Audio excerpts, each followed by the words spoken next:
You've been staring at a rectangle your entire life, and you probably have no idea why it's that shape.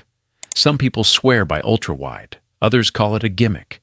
Some professionals use a nearly square monitor and look at you like you're insane for not doing the same. Here's the twist nobody talks about. The aspect ratio you're using right now might actually be hurting your productivity, or your gaming, or your creative work, and you don't even know it. We'll get to exactly why in a bit. But first, let's break down every major monitor aspect ratio, what they're actually good for, and which one you should probably be using instead. Let's start with the basics, because this word gets thrown around a lot and rarely explained. An aspect ratio is just the relationship between a screen's width and its height. That's it. It's a ratio. 16:9 means for every 16 units across, there are 9 units tall. Think of it like a pizza box versus a pizza pan. Same area, totally different shape, totally different experience. The number itself doesn't tell you how big the screen is, just what shape it is.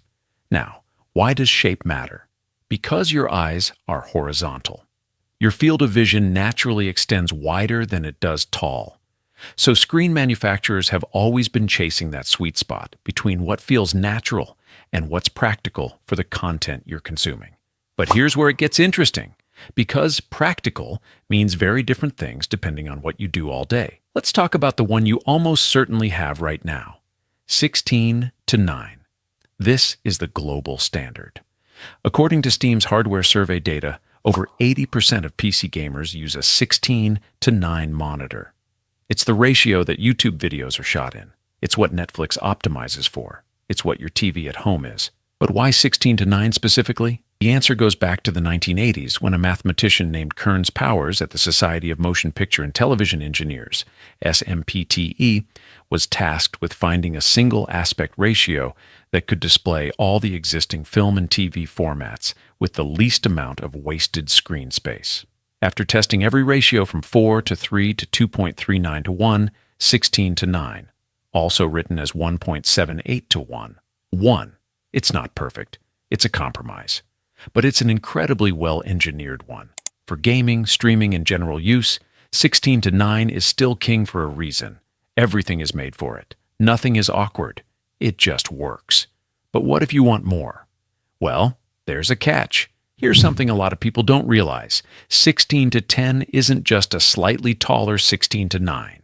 It's a fundamentally different use case. That extra vertical real estate, roughly 11% more height compared to 16:9, sounds small. But when you're working in a spreadsheet, reading a document, or writing code, vertical space is everything. You see more lines without scrolling. You see more of your canvas. Your eyes travel less. Apple's MacBook Pro line uses a 16:10 display, so do many premium Dell and LG monitors aimed at professionals. There's a reason for that. A study by the University of Utah found that workers using larger, higher resolution displays completed tasks 10.4% faster and made fewer errors. Vertical resolution is a huge part of that equation. 16:10 is the quiet professional in the corner who doesn't need to brag. It's not flashy. It's just better for a specific kind of work. But sounds great, right? Well, there's a problem. Gaming and video content are all built around 16:9, so on a 16:10 display, you'll sometimes see black bars. Not a deal breaker, but worth knowing.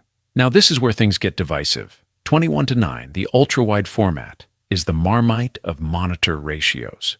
People either love it obsessively or think it's complete overkill. The argument for ultra-wide is compelling. It mimics your natural field of peripheral vision. In games that support it, and increasingly most AAA titles do, it's genuinely immersive in a way that's hard to go back from. Racing games, open-world RPGs, first-person shooters, ultra-wide can feel like a window, not a screen. For productivity, it also replaces 2 monitors without the annoying bezel running down the middle of your screen. You can have a browser open on the left, your document in the center, your email on the right. No multiple monitor setup required. LG, Samsung, and Dell have all made ultra-wide their premium tier, with some models pushing 34 inches at 3,440 by 1,440 resolution. But here's the catch. Not everything supports it. Some games still show black bars, or worse, stretch the image. Older software wasn't designed for it. And video content? Unless you're watching older cinema with a 2.39 to 1 film ratio, you're going to see black bars on YouTube constantly. Ultrawide is a context monitor. If you game, edit video, or do creative work, phenomenal. If you mostly browse and use Office apps, you might be paying a premium for empty space. There are a few other ratios worth knowing, because depending on your job, one of these might be the best thing you ever buy. 32:9, the Super Ultrawide. This is essentially two 16:9 monitors fused together. Samsung's Odyssey series made this mainstream. It's extreme. It's absurd. Traders, streamers with complex setups, and sim racers who want true peripheral immersion swear by it. For anyone else, it's probably too much. 4:3. The Retro Standard. This is what monitors looked like before 16:9 took over. Old school. Boxy. You're not buying this in 2025 for everyday use, but if you play retro games or classic esports titles like Counter-Strike at stretched resolutions, this ratio is still a niche competitive preference. 5:4, the Forgotten Format. Slightly taller than 4:3, this ratio was popular in professional settings in the early 2000s. Barely produced today, but you'll still see them in legacy office setups. 1:1, the Square. Yes, Square monitors exist. They're used in very specific industrial, medical, and coding contexts, where vertical and horizontal space matter equally. Not for you. Probably. Okay, remember that twist I teased at the start? Here it is. The aspect ratio you need has almost nothing to do with the spec sheet, and everything to do with how you sit. Here's what that means. Researchers at Cornell University's Human Factors and Ergonomics Lab found that screen geometry affects posture, eye strain, and fatigue just as much as resolution or brightness. A wider screen that forces you to turn your head, or a taller screen you're not sitting close enough to actually use, neutralizes every benefit that ratio was supposed to give you. An ultrawide is only better if you're close enough for the edges to fall within your natural eye movement, roughly 30 degrees left and right.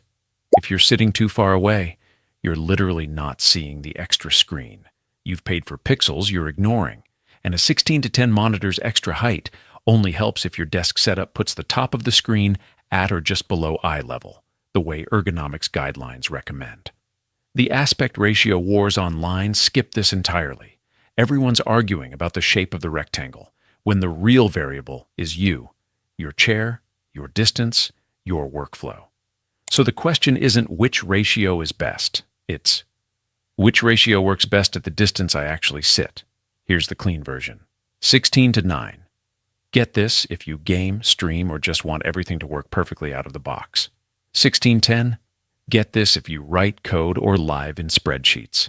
The extra height will quietly change your life. 21:9 ultra-wide.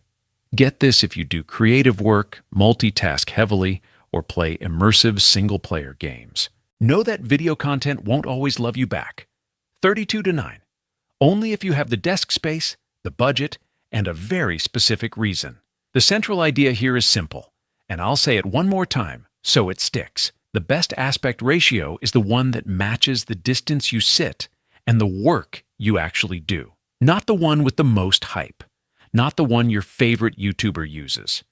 Measure your desk. Think about your day. Then pick. If this helped you finally understand what you've been staring at all day, smash that like button. It genuinely helps the channel more than you'd think.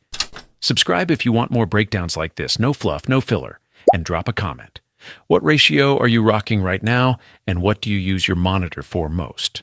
I read every single one, and I'm curious whether the ratio you have actually matches the way you work. See you in the next one.